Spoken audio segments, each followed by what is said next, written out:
The images on the news these days are horrible, beyond horrible. It's what's happening in our world? Why is all of this seeming to happen now? I mean, there's Ukraine, and now there's Israel and Gaza. There's the anger, the frustrations that are happening in many of the cities within our country. It seems like at times we're coming apart at the seams. What's going on?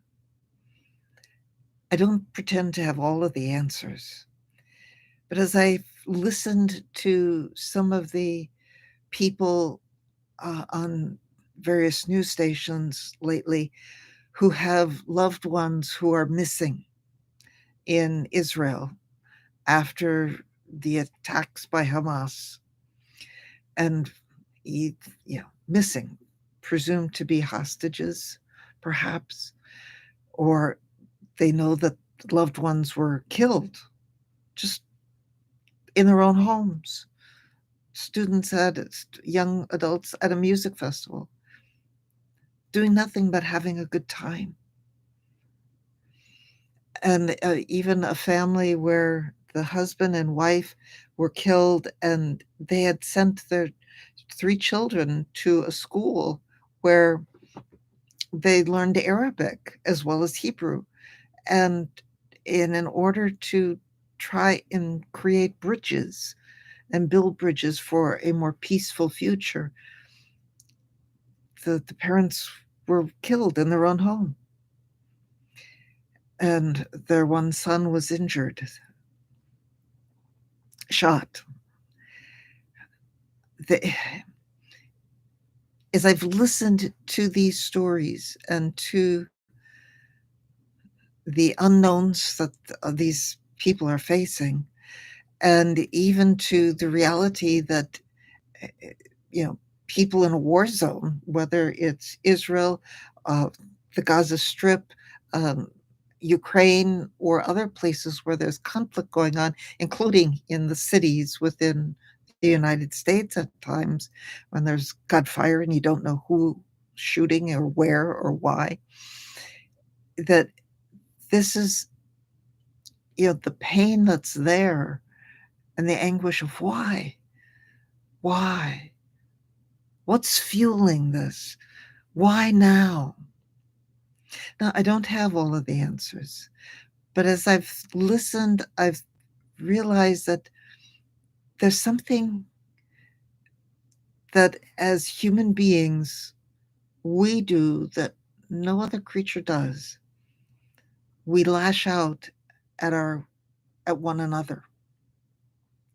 And often that happens when people have ruminated on, uh, gotten themselves all worked up in a feeling of entitlement, something they're entitled to that they're not getting, something that they want that isn't there, or that they feel like they've been so victimized that the only thing they have left to do is to lash out in some way, manner, shape, or form. And I've been doing a lot of reading and studying these days on the topic of gratitude. It's hard to be grateful in the midst of situations like that. There's no doubt about that. But entitlement and victimization are two huge things that take gratitude out of the picture. When people feel like they're being victimized or that they're entitled to something they're not getting, they can't be grateful for what they have, for what is. They can't see reasons to be grateful. They can't see hope and possibility and care about other people, or even sometimes care about themselves enough to begin to envision a future that isn't angry, that isn't violent. There is, even in the midst of the hard times in our lives, and sometimes it takes looking back on them, but there are reasons to be grateful. There are people who escaped that many who escaped the slaughter at the music festival. And yes, I'll call it a slaughter because the students, the young people who were there, were not armed. They were not there to fight anybody. And they were just gunned down, killed. That they, yeah, there were many who escaped from that. And those families can be very grateful that their loved ones escaped. The families with the ones who did not escape, it's hard to be grateful in the midst of that. I'm not going to pretend that it's easy, but maybe someday down the road, they will find some reason, hopefully, to be grateful that their loved one didn't suffer, wasn't taken hostage, that that had the time that they did together with that person, that member of their family, that they have some really good memories. It's important that even in the midst of all of this that's not good, and it's not good, that we all still look for reasons to be grateful. I'm grateful I can go in my house and walk around and I don't hear sirens telling me that there are missiles coming. I'm grateful that I'm in a country where I can vote and have a say in the government. I'm grateful that I have food to eat, that I can talk with you today, that I was on a podcast recording this morning. There's many reasons to be grateful. I'm grateful that I know people in Israel and that our government is helping the people in Ukraine to be able to fight for their land and their country. I'm grateful for many, many things. And even in the midst of the times that have been very hard in my life, and no, I've never been in, thankfully, never been in a situation like the people of Ukraine or in Israel, for which I'm extremely grateful. Um, but even in the hardest days of your life, whatever that may be, look for some things. Look for things to remind you that there are reasons to be grateful and that there are people around you who love you and care about you, or that you can see, that you can have, you can get up and walk, that you have something to eat. It may not always be what you most would like to eat, but that there's something there.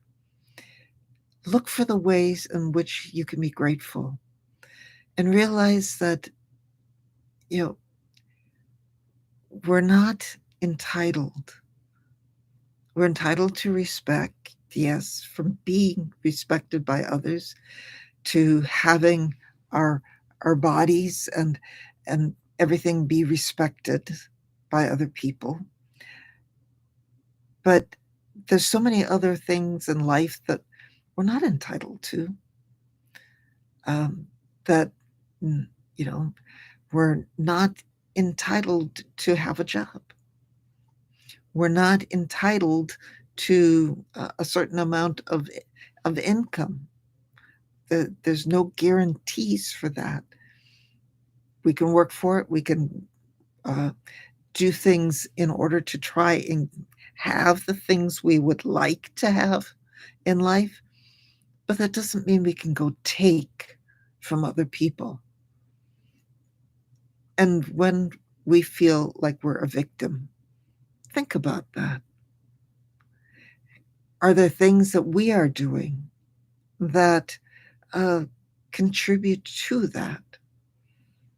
Things that we're not willing to listen to that uh, end up making us feel like we're a victim, or not taking and having a say and standing up for ourselves sometimes when we need to, in constructive, not destructive ways.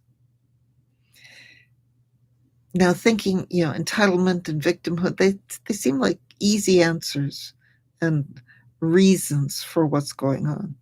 They're not easy answers. And yes, there's probably a lot more there. There's a lot of political stuff. There's a lot of years and years of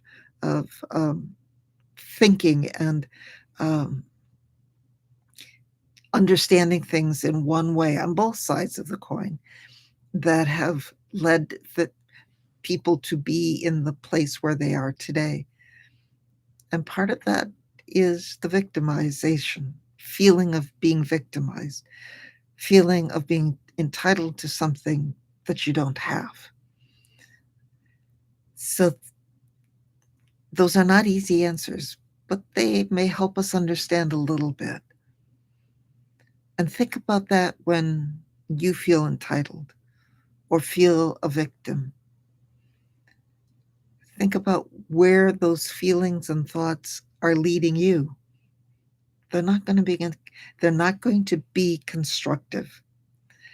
When you feel like a victim, get somebody to help you work through that, to get out of the situation if that's what you need to do, whatever that may be, to be in a place where you are safe, yes, and cared for, yes, and where you can live life, not always the way we want to, at least not be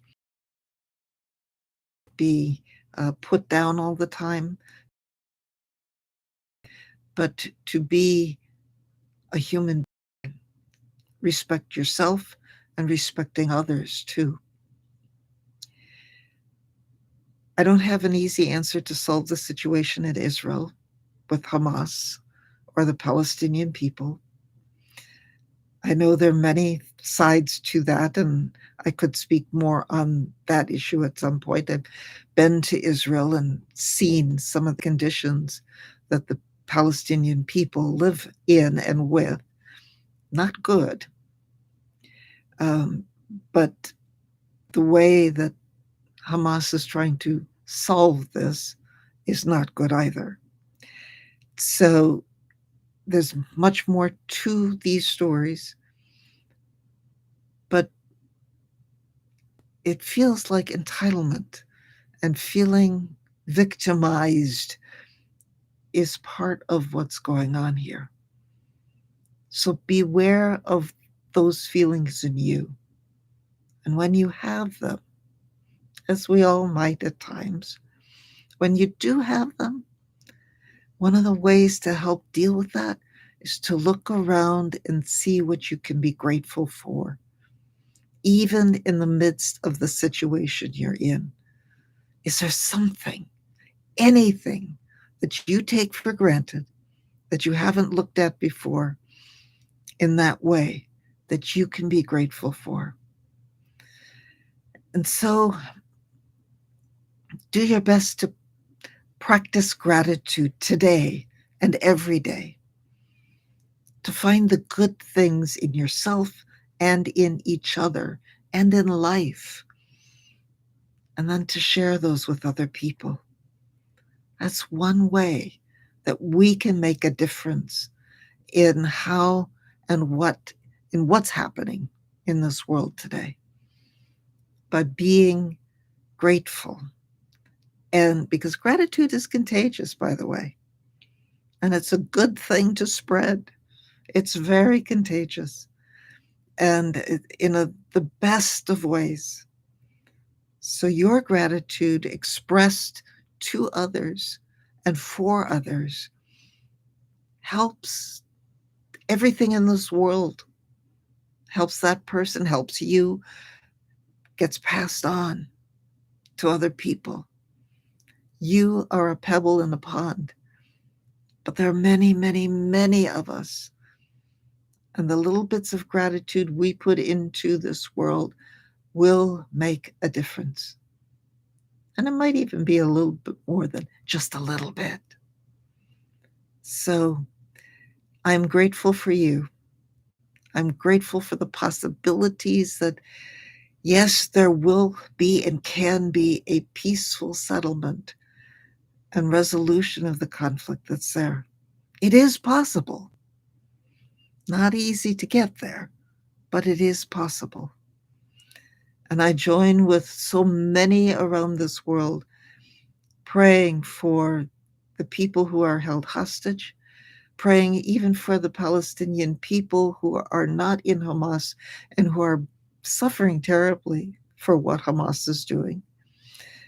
And I even pray for the people of Hamas that they realize that what they are doing is not going to get them what they want. It's not going to be the solution they think it's going to be. And any other people around the world who have similar feelings. Those kinds of ways of solving things, they don't solve anything. And eventually, the pain that you inflict, that gets inflicted on others, comes back on those who do the inflicting. So live in gratitude. It's a much healthier and happier place to be. And so I end on that, a little more positive note. Why? Why? Because there's things every day to be grateful for. Look for them. They're there. And sometimes you may have to look pretty hard, but they are there. And then share those. Share those with the people you care about. Share those with the people you who do things, say things, are in ways that you are grateful for them. You make a difference that way, a very positive difference. So God's peace, God's blessings to you, and go and be in gratitude. That's always a good why.